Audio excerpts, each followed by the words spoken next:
इस वक्त हम खिजराबाद संगमेश्वर पैलेस में मौजूद हैं। यहाँ पर आज एक ऐसी प्रथा को जन्म दिया जा रहा है जो इस वक्त समाज के अंदर बहुत ही ज़बरदस्त एक लाभदायक भी इसको कहिए और एक प्रेरणादायक भी इसको कह सकते हैं। और यहाँ पर जहाँ आज हम खड़े हुए हैं संगमेश्वर ये पैलेस है, यहाँ पर गुर्जर कौम की एक बेटी की शादी है और अंबाला ज़िले से यहाँ पर बारात आई है। उस बारात के अंदर क्या कुछ नया हुआ है, बारात वालों ने यानी लड़के वालों ने क्या कुछ एक नया कदम उठाया है, वो समाज के लिए सबसे ज़्यादा एक जागरूक कदम है और वो दूसरों के लिए एक सबक भी है। चौधरी साहब, आपका नाम जानना चाहेंगे सबसे पहले? जरनैल सिंह गुजर। जरनैल सिंह जी, गांव कौन सा है आपका? तलेहड़ी गुजरान जी। अच्छा, जिला अम्बाला। जिला अम्बाला। जिला अम्बाला।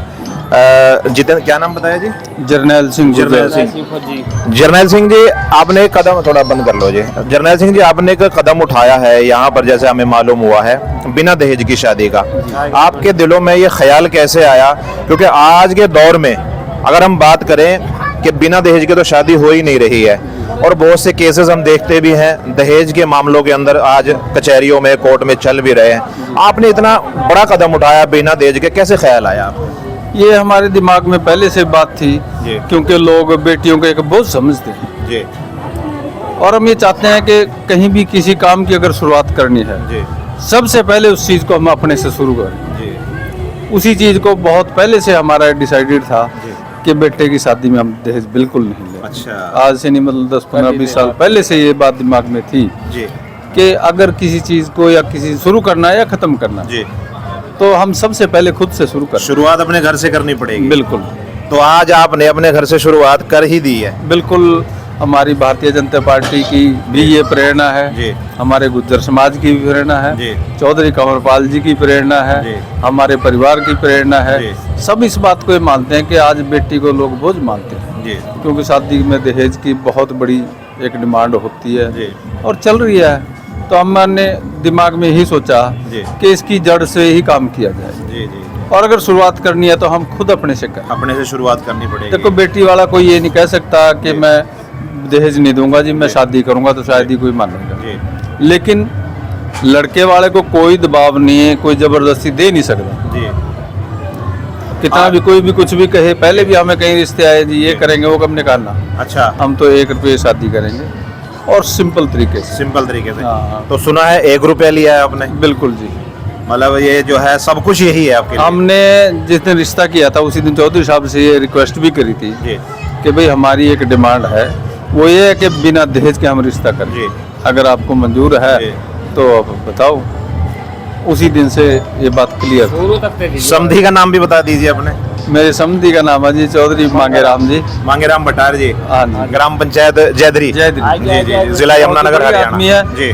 और मुझे लगता है हमारी सोच के साथ उनकी सोच बहुत मिलती है जी, जी, जी। बहुत ही बड़ी आदमी। मैं उनको बधाई दूंगा क्योंकि इसको पूर्ण करने में उनका हमारे साथ बहुत बड़ा सहयोग है। अच्छा। उनके योगदान के बिना संभव नहीं हो सकता था। नहीं हो सकता था। अच्छा। उन्होंने बड़ा योगदान दिया, हमारा साथ दिया और मैं उनका भी शुक्रगुजार हूँ।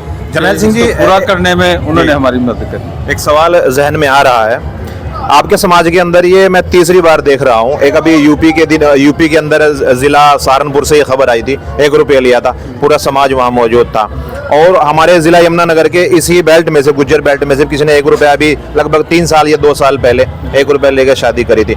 तीसरा मामला आप वाला आ गया है। मेरे साले के लड़के की शादी भी हुई थी, चौधरी मुकेश कुमार जी। अच्छा। उन्होंने भी बिना दहेज के शादी करी। मतलब परंपरा आपने शुरू आपके मतलब समाज से बहुत पहले से है। अच्छा। अब चूंकि बच्चों की शादी हो रही है, आगे दुआ करते हैं कि नेक औलाद वजूद में आए। आगे जब औलाद आएगी तो वहाँ भी आपका यही इरादा? बिल्कुल यही रहेगा जी, इसमें कोई दो राय नहीं। देखो, दहेज 1 दिन दिखता है, 2 दिन दिखता है, उसके बाद पता नहीं लगता कहाँ गया।